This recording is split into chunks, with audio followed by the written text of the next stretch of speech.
make a real difference. I'm your host, Roberto Torres, a seasoned startup engineer leader, alongside Chris Otterking, a Fortune 100 IT leader. Today, we're discussing how to communicate effectively with employees. Hey, Chris, how are you? I'm doing good, Roberto. Good to see you again, and looking forward to how we might be able to help our new listener, Amanda. Yeah, indeed. And for our audience, we have changed our podcast format. We have included storytelling, specifically storytelling characters. So people might be saying, "Oh, I feel that I'm linked to this to the person that we're going to talk about." So the first character that we're going to work with, it is Amanda. Amanda is a 28-year-old marketing manager who has just been promoted to her first management position. She's excited about the opportunity, but feels overwhelmed and unsure of how to lead her team effectively. She's passionate about people and wants to be a humane leader, but she's not sure how to balance that with the pressure to meet her department's targets. And the problem she has is Amanda faces a challenge in her new management role. She's struggling to communicate effectively with her team, leading to misunderstandings and inefficiencies. As a result, her team's productivity is suffering, and she's feeling pressure from her superiors. With this problem that Amanda has, how would you advise her, Chris? Well, from the story about her biography, this is her first time really leading a team, and there are so many challenges there, but certainly communication is a critical one to get going and be good at early on. I'll tell you from my background and my experiences, especially dealing with many different countries as a new leader, the communication sometimes gets misunderstood, right? Maybe there's some language barriers, maybe there can be cultural differences and things like that. So one of the things I'd absolutely encourage Amanda to do is after she's met with the team or as part of the meeting communicating what's expected is to actually have it written down. Don't just assume, hey, gather everybody. Let's suppose everybody's in the same place. Gather everybody in the conference room, talk for half an hour about what needs to be done, and then everybody disperses and goes to get the work done. Were there any meeting minutes? Were there slides projected up on the wall to talk about the key things or the key measures that you're going to use to measure success? So I personally find that whether you're all together or virtual and you're spread out around the globe, not only talking to people needs to be effective, but how you wrote it down, what are the key things you're going to measure success by, have those written down and distribute those meeting minutes afterwards so that if there's discussion about it again, which there always is on all projects, right? You don't just have one meeting, do the project, and it finishes successfully. You have multiple discussions. Take notes, document the things, and share that written word, because for many of the team members who may be not English speakers natively, sometimes they're much better at reading the written word, and sometimes that can also help with communication. Yeah, I agree with you. And this is something important because I don't know if you know this, 60% of all people around the world are visual, like me. I learn by reading, by watching something I learned. 35% uses their ears, are auditive. Yeah, primarily audio, right? Yeah. Thank you very much. It is audio, and 5% are kinesthetic. So I think the first thing, well, if I could say to Amanda, it is to identify which of the reports are visual, which ones are from audio, and which one are kinesthetic. And as you said, notes, it's really important. Either it could be handwritten in a notebook, or it could be from the notepad to write all this stuff. And I think that sending an email or maybe using the communication such as maybe Slack or I don't know, some message application to send all this information might be to everybody to be in the loop. Yeah, we use Teams a lot where you'd have a folder structure. Pre-Teams, we used a folder structure on a file server that the project would have meeting minutes, deliverables, key presentations to leadership, key presentations to customers. So depending on what your company uses to keep things electronically organized, definitely leverage that because you always end up needing to refer back to meeting minutes, at least on bigger projects that we did. That's where you document who got assigned to do what was the measure of success. Yeah, we talked about it on March 1st. We followed up on the 14th because there were some questions about a particular deliverable or the key measures, and you document that you clarified it. I think, again, it's really, as a new leader like Amanda is, there's so many things she's learning.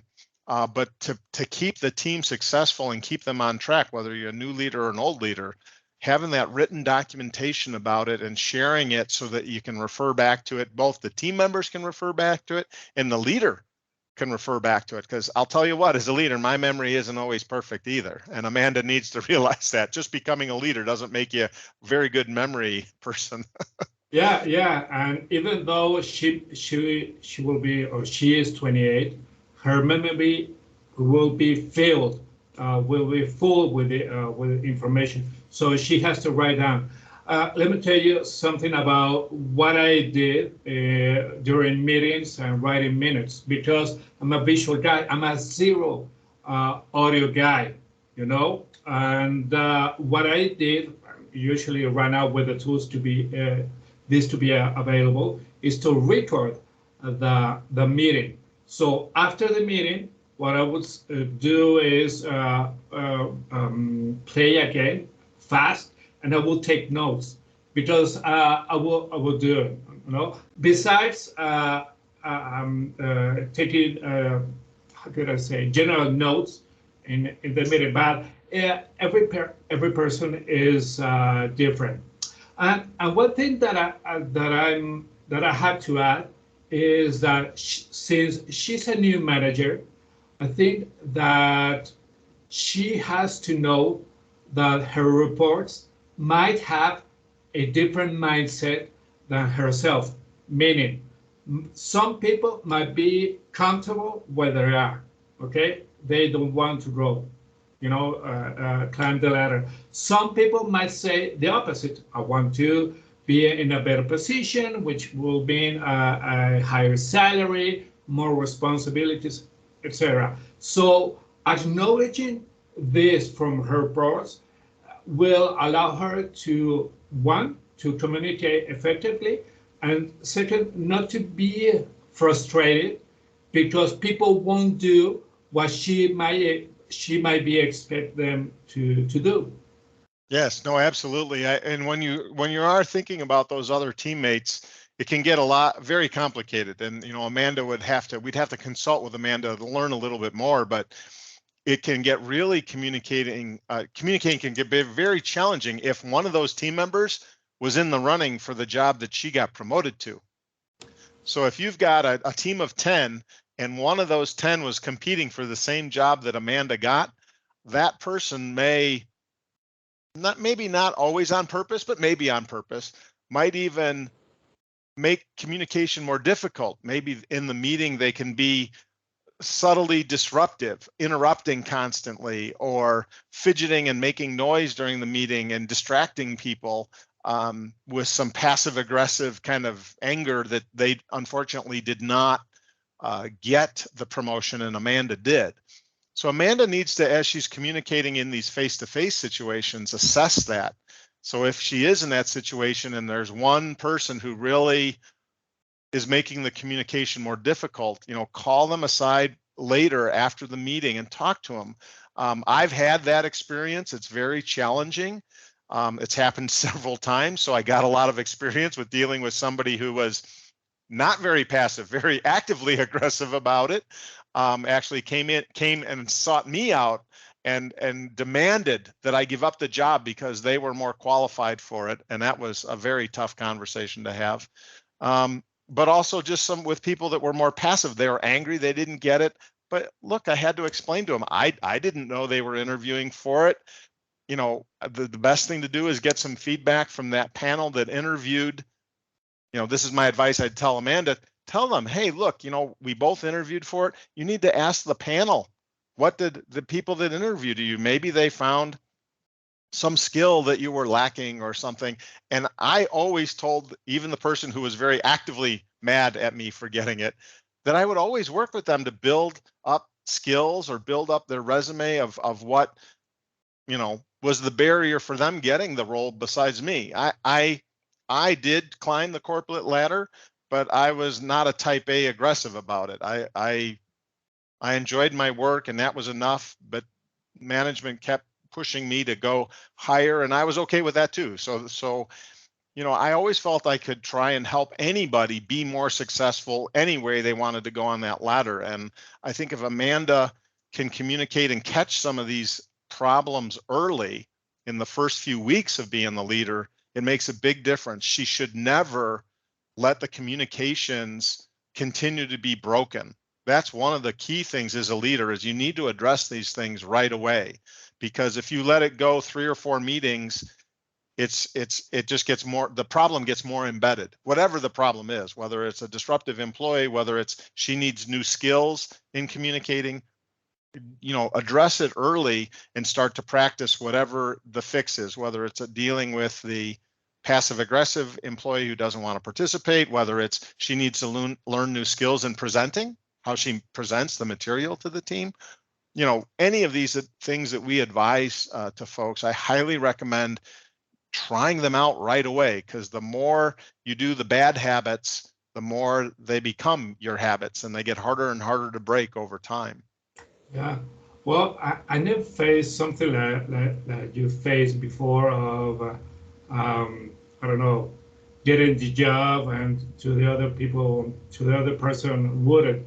One thing that that I think is really important, and you mentioned it as a key word, it is communication.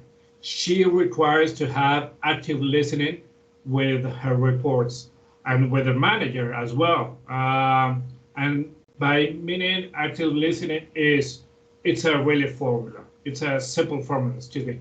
It is, you have to listen twice and speak only once, okay? And let the people begin talking to you, in this case with Amanda. And that will show the emotions of the people that they might be facing. There might be problems or there might be suggestions. I remember well, I was hired for a company for operations in IT. And the first day, a junior programmer, a junior engineer came to me and said, "Hey, Roberto, my name is Cesar. I want to show you some stuff that I thought that would be good for the area at the first day." So rather than interrupting this guy and say, "Hey, hold on, this is my first day at a job," no, I let this guy talk, and some of his ideas were feasible to implement. Some weren't, because we weren't using some programming languages that he was suggesting. But in this case, when I heard the guy, he told me later, when he said goodbye to me, that this was the first time a manager heard him, because the previous managers say, "No, no, no, no, no. Hey, hold on. I'm the manager and you're the report and you have to do what I say," rather than listening.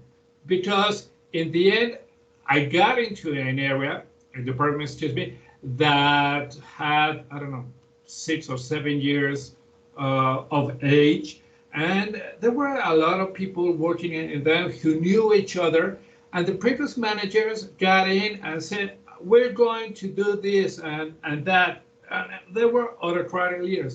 So rather than that, communication is essential, because with that, if you allow a open door policy, people will get it to you, and all the department will thrive with everything. Yeah, No? certainly. And knowing, again, every new leadership role has a lot of details that matter in how you address it. But assuming that Amanda was part of the company before, so she's going to have some insights into those people that she's leading and so on. In your example, you're coming in cold, brand new to the company, maybe doing something with people you don't know, and so your active listening is critical to get a sense of which are the people that are going to be more visual, like you said, which people are more audio geared, what kind of communication tools are going to work best with these different employees. So, in trying to help Amanda, obviously we would have a lot of questions about the things that you're talking about. Are there some younger people in the team, older people with more experience? Have they all been with the company 3 times as long as you have been, so they know more about what was tried before? Maybe there's a certain company culture already that Amanda needs to adapt to that will make her communications more effective.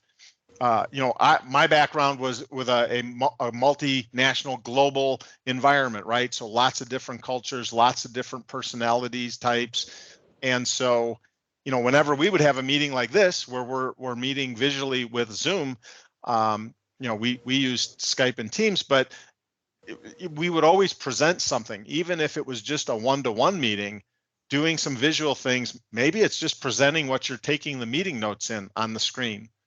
It just, those kinds of communication things help almost everybody, and they almost never hurt at all. And that's the key thing, right? Is do no damage, do no harm in your leadership role. So that active listening, like you mentioned, that can never hurt. Doesn't mean you're going to use everything that employee said, just like your example. But boy, doing that active listening then gives them the opportunity to maybe you avoid some problems that have occurred before that you weren't aware of at the company. Yeah, indeed. And I totally agree with you. And one of the things about the bio of Amanda was that she feels overwhelmed and unsure how to lead her team effectively. And with that, do you agree that at first she might not take, or she might not have a balance in her with her personal life and work? If you think that this is true, what does she have to do? Because she climbed the ladder. She's in management position. She was promoted. What does she have to do to manage this? Because it's going to affect her at some point. Yeah, certainly time management is critical, and I'll talk about 2 kinds of time management.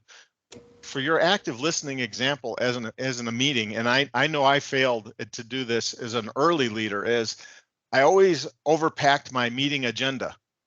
So we're going to have a team meeting, get everybody together, get them on the same page on the project, and I would put 2 hours of material into a 30-minute meeting window.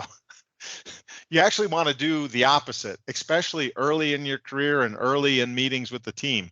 If you've got an hour's worth of material, cut half of it out. You need enough time for the team to participate. If you're just going to give a presentation and a speech, okay, then a 30-minute speech can fill 30 minutes of time because you're just doing a speech. But communication isn't giving a speech. Communication is, like you said, trying to listen and hear from the team. And if you got a team of 10 people, you need to make sure your meeting agenda is time managed such that there's enough interaction that the team is participating actively and she's listening to it. Externally, with your example of time management, and she's 28 years old, may or may not have a family, everybody feels, especially earlier in their leadership career, this balance. I need to prove myself. You are probably going to have to spend more than the normal number of work hours early on. You're learning new skills, plus still trying to be successful, plus you're not as efficient as you would be if you'd been doing the role for 5 years already. So I think you do have to have a mindset that you're going to have to invest some extra time in this, and it isn't just going to be during what normal or typical work hours. If you're not prepared to put in that extra time and listen to coaching and try different things and put in a little extra time outside of work to do research, I'll tell you, leadership is probably not the area to go into, because I'll tell you, there were more times than not where I worked a lot of overtime. Okay, yeah, I agree.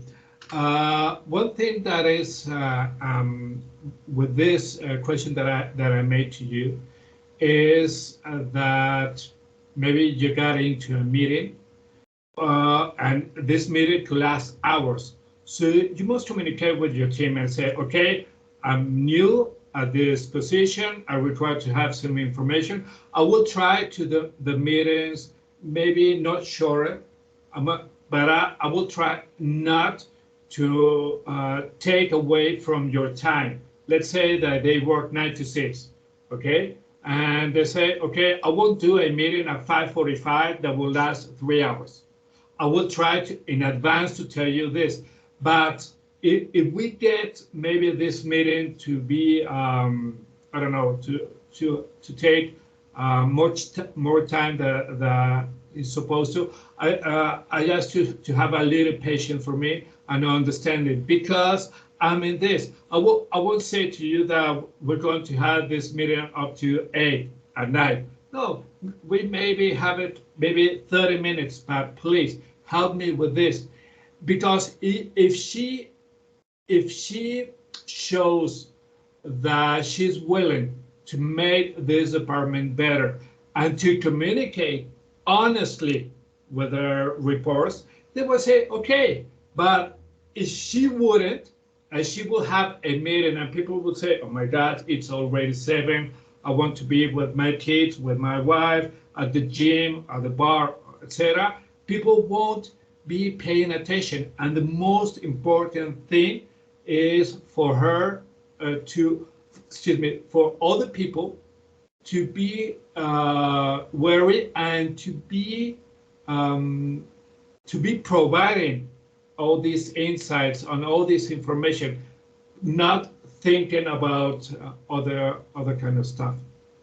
Yeah. Oh, completely agree. And we, in previous podcasts, we had talked about building, having honest communications and building trust with your employees, and having Amanda have the faith to open up about, hey, I'm new. Please give me some extra time. I'm trying to do the best I can, and we'll learn going forward. I think that's very good. One other key thing that I tried to do is have meatless Fridays. Don't have a meeting on a Friday, especially Friday afternoon, because I'll tell you, they're thinking about the weekend, and you could be the world's best communicator, and if you communicate it from 3:30 to 4:30 and normal quitting time is 5 o'clock, nobody remembered what you said from 3:30 to 4:30. Trust me. So yeah. You'd be much better off waiting till Monday morning, or even better, maybe Tuesday if you can. So I personally tried to, it's not always possible, but tried to have meatless Fridays. And also, if I could, most meetings I tried to schedule Tuesday, Wednesday, and Thursday, just out of habit. Give people time to work. They need time to work. Communications need to be synced, short, and give people time to work. So you don't want to over meet and over communicate either. That can cause challenges, because they all have deliverables they're working on. And while you've got everybody gathered together in a conference room, they may be starting to feel stressed if it goes too long, that they're not getting their work done. Yeah, indeed. Well, I didn't know about this Friday, that meeting. It will be awesome. Yeah, indeed. Okay, so with this, I think Amanda will thrive in her new position, and she will rock, and she will overcome all the problems. And with this, I think we could do a wrap up. Certainly. Okay. So thanks for joining us on another episode of How to Be a Humane Leader Without Losing Your Job. We hope our insights help you become a smarter and more strategic leader. Apply today's lessons to see the positive impact on your team and career. Catch all our episodes on Spotify, Apple Podcasts, Google Podcasts, Anchor, and YouTube. Join us next week as we discuss navigating change management in the workplace with a different storytelling character. Until then, stay humane and stay successful. Bye-bye, Chris. All right, take care.